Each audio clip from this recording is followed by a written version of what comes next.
Rockets, the famous cone cylinders that have brought us the sun, the moon, and the stars. And from a less romantic standpoint, they have also given us the ability to observe celestial bodies, predict the weather, walk on the moon, determine our location on Earth, and much more. But how do they do it? While blasting off from Earth and defying gravity may seem to break the laws of science, rockets actually work because of certain laws. In particular, rockets would be lost without our good friend Isaac Newton. Rockets depend on Newton's third law of motion. For every action, there is an equal and opposite reaction. As the rocket's engine fires out hot exhaust, the action, the rocket shoots in the opposite direction, the reaction. This law is what propels the rocket both off the Earth and through space. However, the rocket needs more than just Newton to go beyond Earth's atmosphere. In order to break away from the Earth's gravitational pull, the rocket needs to reach what is called escape velocity. Escape velocity is defined as the lowest velocity, or speed, an object must reach in order to escape the gravitational pull of a particular planet or object. And for a rocket, it requires a tremendous amount of energy, and therefore fuel.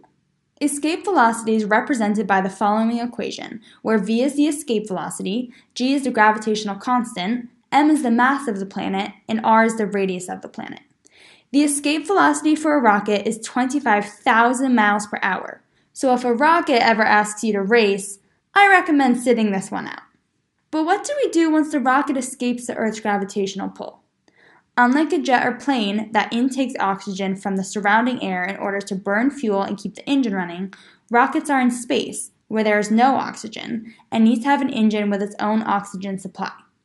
The rocket's fuel and oxygen are both stored within the engine, where they are kept at low temperatures and high pressures, both as liquids, in order to store the maximum amount of each within the available volume. This allows the rocket to be as cost-effective and efficient as possible. Generally, however, rockets are famously not cost-effective. Up until the recent development of the SpaceX rocket, the Falcon 9, rockets were not reusable. Historically, making a rocket reusable was considered to be more time and money than it was worth, especially if the rocket had no plans to be used frequently. However, with significant investment and modern technology, SpaceX has developed the Falcon 9 to withstand re-entry to the Earth's atmosphere, as well as having the ability to land vertically back on the launch pad using terminal guidance and navigation sensors.